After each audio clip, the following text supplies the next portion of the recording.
Bir күні Hazreti Пайғамбарыбыз үйіне келсе, Айша енебіз қайғы мұң içinde отырған кез екен. Пайғамбарыбыз Айша енебізге қайрылып, "О Айша, саға эмне болду? Қайғы мұң içindesin" dedi. Момундардын енесі Айша енебіз, "О Аллахтың елчisi, силер пайғамбарлар қиямат күні өз жақындарыңарға үй бүлөңөргө карайсыңарбы?" деген суроо узатты. Пайғамбарыбыз Айша енебізге қарап, "О Айша, қияматта 3 жер бар.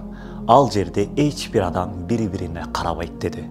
Биринчиси амалдар таразага коюлары кезде, экинчиси амал дептер адамдарга берилери кезде, үчүнчүсү Сират көпүрөсүндө dedi.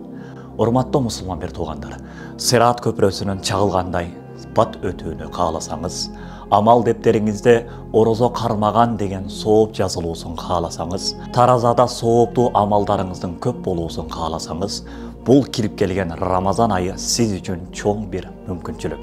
Бул айда ибадат кылыңыз, көп Куран окуңуз, көптөгөн ибадаттарды кылыңыз. Рамазанда кандай гана сооптор бар болсо, ошол сооптордун баарына жетишүүгө аракет кылыңыз. Рамазан сиз үчүн чоң бир мүмкүнчүлүк. Рамазан айыңыз куттуу болсун.